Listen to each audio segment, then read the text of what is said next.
Alright. Guys, yan. Ganyan yung process natin pag nakabit tayo ng granite tiles. Lalo na kung kaya nito na imported. Yung granite tiles na made in Italy. Yan, ganyan yan. Lagyan muna natin siya ng manipis na tile adhesive. Hintayin natin siyang medyo mag-dry ng konti. Habang lalagyan din natin ng apply yung wall. Manipis lang din. Yan guys. Para may contact sila. Ganyan lang guys yung process. Para di siya bumibitaw. Ganyan lang guys. Ganyan lang yung gagawin natin guys. Yan. Apply lang natin siya ng manipis. Yan guys.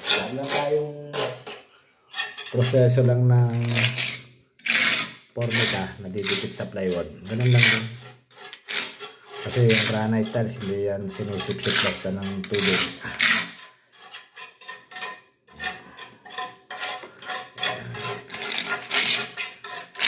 Sa mga tilesitter natin dyan, pagkaka kayo ba't bumibitaw siya. Ganyan lang yung proseso para magkaroon siya ng contact na nakadikit sa wall. Tapos nakadikit din siya sa tiles. Yan. Yan guys, ganyan lang guys. O lads, ganyan lang ang paraan ha.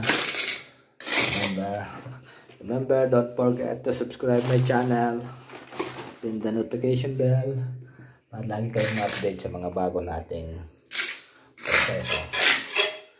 Ating pagkakabit ng tiles. Yan nga pala yung ating tilesitter. Yung tilesitter natin nakasama. Yan. Si Angelo.